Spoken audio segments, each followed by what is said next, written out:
چونی برا گەورەی عەشیرەت یان برا گەورەی قەبیلە یان برا گەورەی خانەوادەی خزمەتکارە و ئێمە ئەوانی کە با بڵێن برا گەورایەتی ئەو عەشیرەتانە دەکەن دەبی چت جا لەبیر نەکەین ئێمە لە هەرێمەشێت دەژین کە دەیلێنێ هەرێمی کوردستان.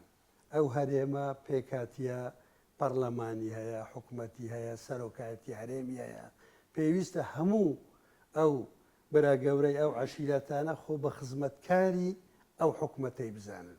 پێویستە هەمومان شەو ڕۆژ ئیش بکەین کە زیاتر مؤسساتی دەوڵە بەهێز بکەین.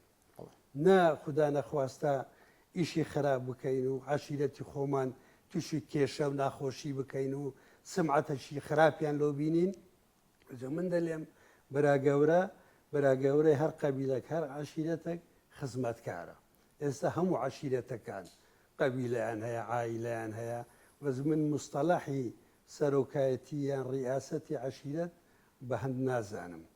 ئێوجا ئەوی خۆ بە سەرۆک عەشیرەت بزانی، ئەوی خۆ بە ڕئیس عەشیرەت بزانی، ئەوە یان وەکو بڵێن ئێشەشی دەرونی هەیە یان هیچ لە مێژووی عەشائیر نازانیە.